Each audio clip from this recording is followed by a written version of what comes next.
नमस्ते दोस्तों। तो आज हम चर्चा करने वाले हैं खोई हुई दिशाएं कहानी, जो कि कमलेश्वर कृत कहानी है। इस कहानी में जितने भी लघु उत्तरमूलक प्रश्न हैं, इसके उत्तर हम हल करेंगे। चंदर कहाँ खड़ा था? तो कहानी की शुरुआत जब होती है तो चंदर सड़क के मोड़ पर लगी रेलिंग के सहारे खड़ा था। वो खुद को अकेलापन महसूस कर रहा था और अपनी प्रेयसी इंदिरा के बारे में सोच रहा था। चंदर जहाँ खड़ा था वहाँ दाएं बाएं आमने सामने क्या था? तो इसका सही उत्तर है आदमियों का सैलाब। चंदर जिस जगह पर खड़ा था उस जगह का नाम क्या था? इसका सही उत्तर है कनॉट प्लेस। चंदर कितने बजे घर से निकला था? तो सुबह के 8 बजे चंदर निकला था और जब वह घर से निकला था तो वो सिर्फ कॉफ़ी के कुछ प्याले ही पिए थे और कुछ खाया नहीं था। चंदर सुबह से क्या खाया था? तो एक प्याली कॉफ़ी के अलावा और कुछ नहीं। पीछे वाली दुकान में कौन सा विज्ञापन था? तो चंदर जहाँ पर खड़ा था वहाँ पर पीछे की दुकान में चोलियों का एक विज्ञापन था।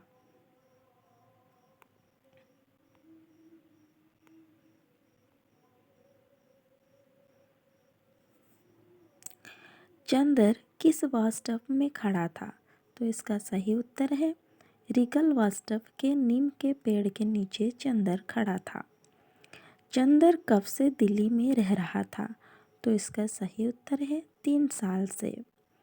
कहानी में किस नदी का जिक्र है? इसका सही उत्तर है गंगा नदी। चंदर को उसके घर पर कौन इंतजार कर रही थी? तो सही उत्तर है निर्मला, उसकी पत्नी। निर्मला किस काम में व्यस्त रही होंगी? तो सही उत्तर है हीटर में खाना पका रही होगी, पड़ोस की मिस गुप्ता के साथ बात कर रही होगी। तो ये सारी बातें सोच रहा है निर्मला की पति चंदर, जो कि कहानी का मुख्य नायक है। मिसेज गुप्ता क्या कर रही होगी? सही उत्तर स्वेटर बुन रही होगी। मिस्टर गुप्ता कहाँ काम करते हैं? उत्तर मिल में।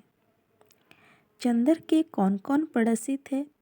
तो इस कहानी में उसके कई पड़ोसियों का जिक्र है, जैसे कि गुप्ता परिवार यानी कि मिसेस गुप्ता और मिस्टर गुप्ता, और एक सरदार है, और सामने रहने वाला बिशन कपूर है, जो कि एक जर्नलिस्ट है, और उसके घर के सामने 2 साल से एक ही नेम प्लेट लिखा हुआ है। कब पता चलता है कि बिशन कपूर ड्यूटी पर जा चुका होगा? सही उत्तर जब उसकी खिड़की के नीचे अंडे का छिलका, डबल रोटी का रेपर, जली हुई सिगरेट की तिलियाँ और राख बिखरी हुई होती है।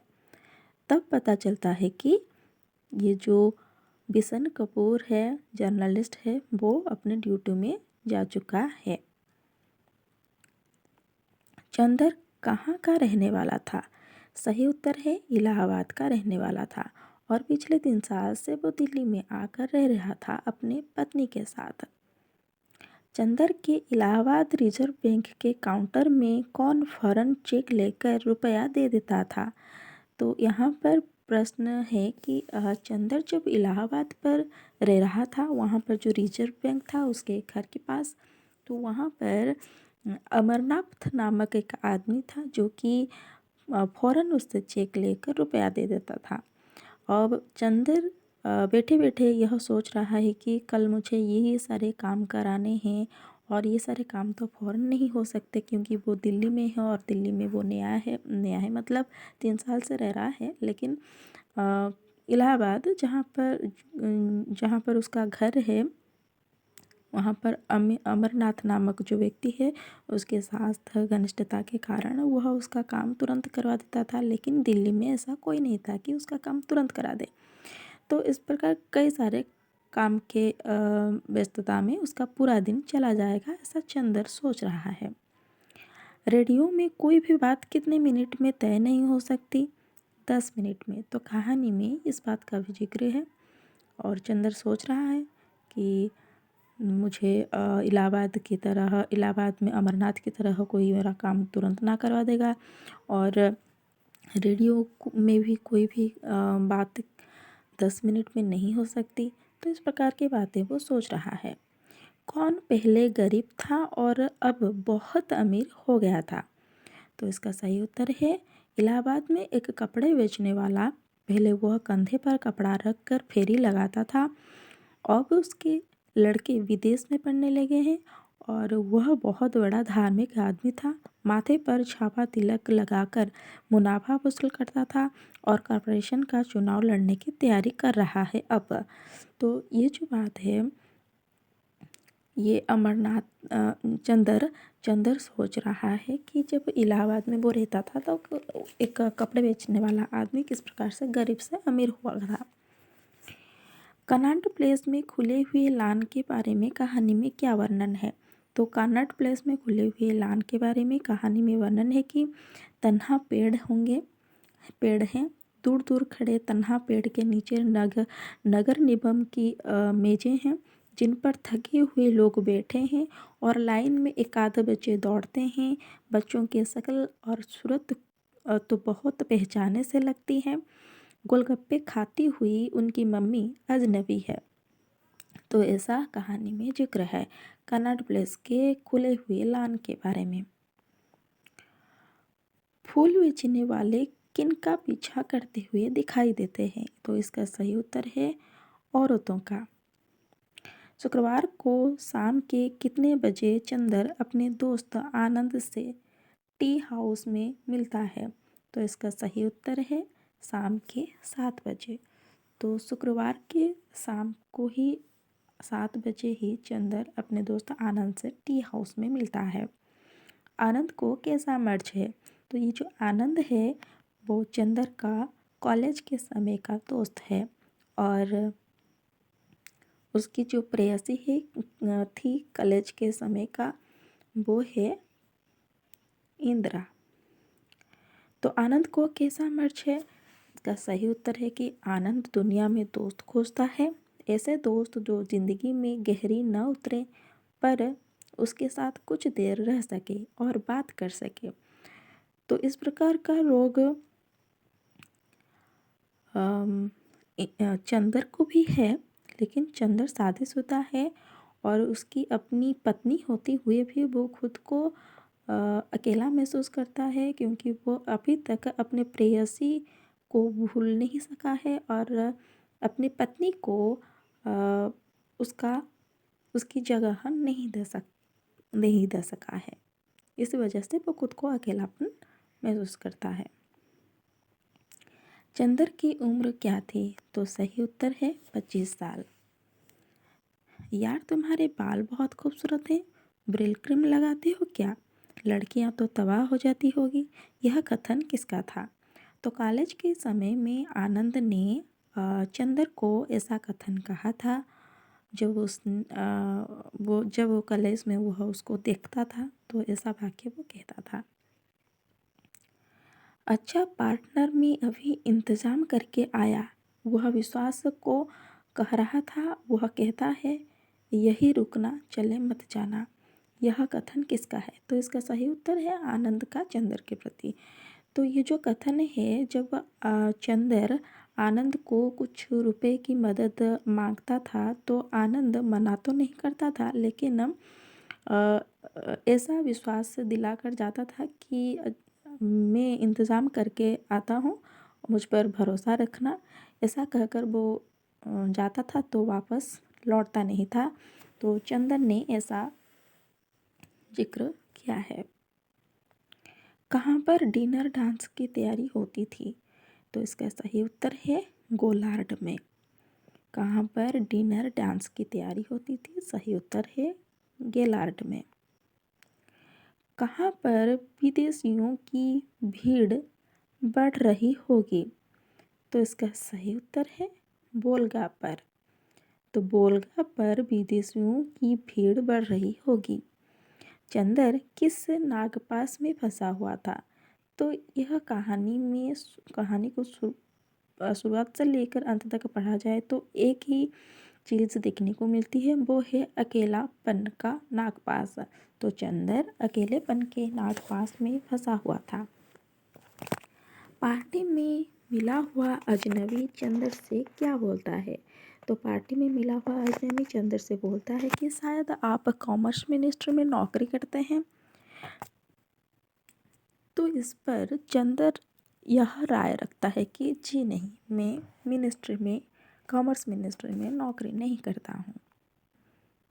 चंदर को कब इंदिरा की याद आती है? जब खंडहरों के राह में चलते पीले पत्तों को वो देखता है तो चंदर को इंदिरा की याद आती है कि कॉलेज के समय में कैसे ये दोनों वैसे ही खंडहर के राह में दोनों चल रहे थे पीले पत्तों को देख देख कर। ऐसी बात क्यों करते हो चंदर? तुम्हारे साथ हर हालात में मैं सुखी रहूँगी। तो यह कथन किसका है? तो यह कथन इंदिरा का है चंदर के प्रति। जब इंदिरा और चंदर खंडहरों के राह में चल रहे थे कॉलेज के समय में, तो उसी समय इंदिरा ने ऐसा कहा था कि मैं हर हालात में तुम्हारे साथ सुखी रहूँगी। चंदर और इंदिरा कहाँ पर बैठे हुए थे? तो उत्तर है शीरीष के पेड़ के नीचे एक सीमेंट की बेंच पर। तो चंदर और इंदिरा वही जो खंडहर के पास से होकर जा रहे थे उसी राह में, तो वहाँ पर एक शीरीष का पेड़ था और उसी के नीचे सीमेंट के बेंच पर वो दोनों बैठकर बातें कर रहे थे। मैंने तो सर पर कफन बांधा है, मेरा क्या ठिकाना? यह कथन किसका है? तो चंदर को धीरे धीरे आशंका होने लगता है कि कहीं मुझे इंदिरा छोड़कर ना चली जाए, कहीं कुछ ऐसा ना हो जाए कि मजबूर होकर इंदिरा को मुझे छोड़ना पड़े या फिर मुझे इंदिरा को छोड़ना पड़े।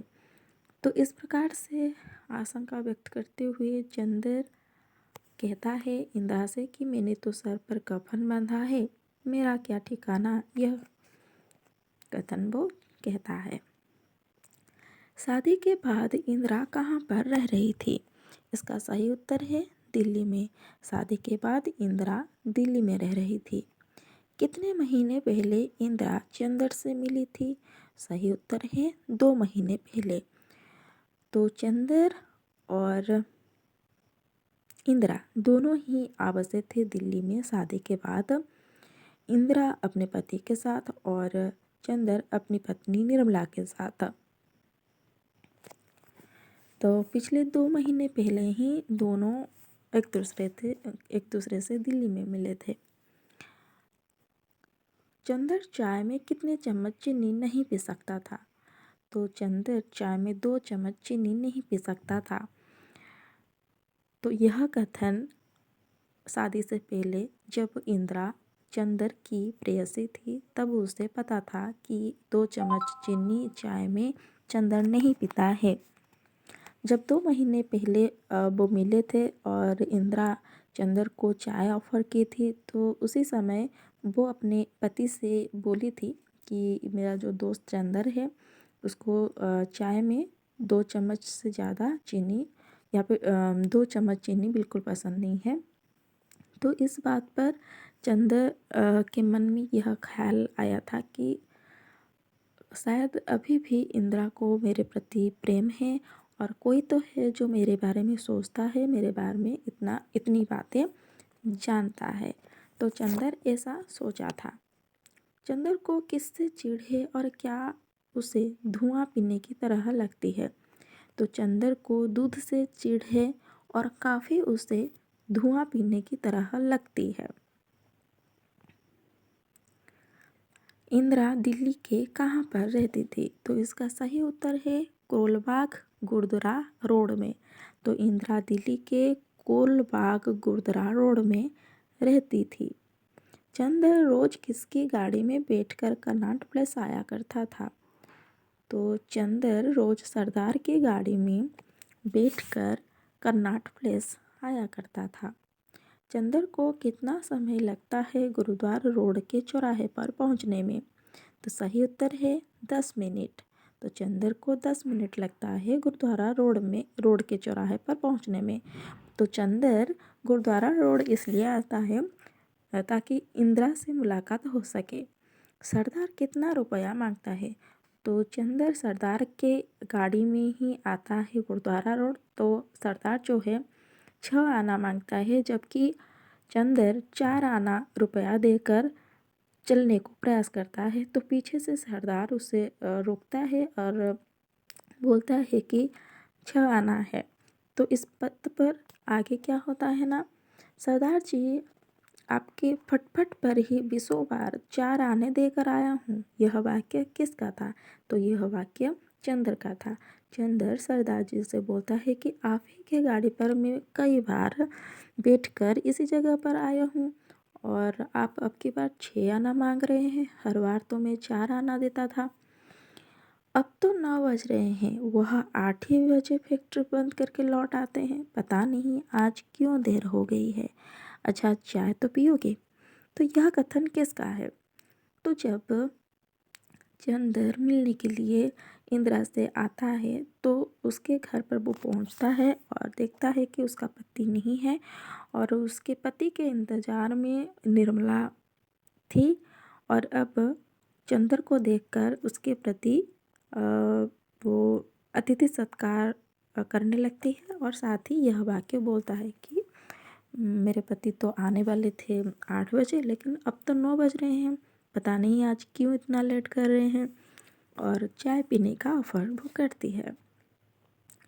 दूसरी बार मिलने पर इंदिरा ने चंदर के चाय में कितने चम्मच चीनी डालती है?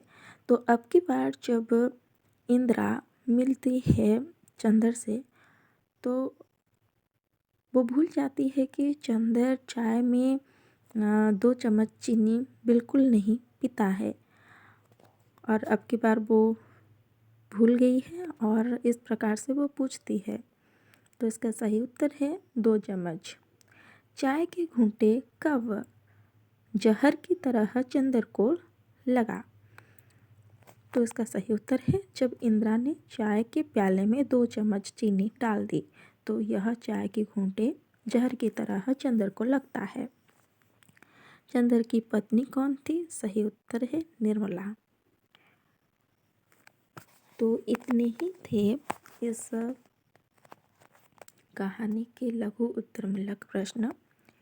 तो इसके अंत में यह होता है कि जो चंदर है अकेलेपन को अभी भी महसूस कर रहा है और अपनी पत्नी वो इंदिरा से मिलने के पश्चात घर लौटता है और अपनी पत्नी को देखता है, अपने घर के हर एक चीज़ को देखता है और वो सोचता है कि इस घर में जो भी एक चीज़ है कोने कोने में सब कुछ पर तो मेरा ही हक है, सब कुछ मेरा ही है। मेरी बीबी भी अपनी है, मेरे हर एक चीज़ भी मेरा ही है, मेरी ही है। तो फिर मैं क्यों उस इंदिरा के लिए खुद को अकेलेपन में जकड़ रहा हूँ। तो इस प्रकार से कहानी का अंत होता है। और तो अगर आप सभी को वीडियो पसंद आया है तो धन्यवाद।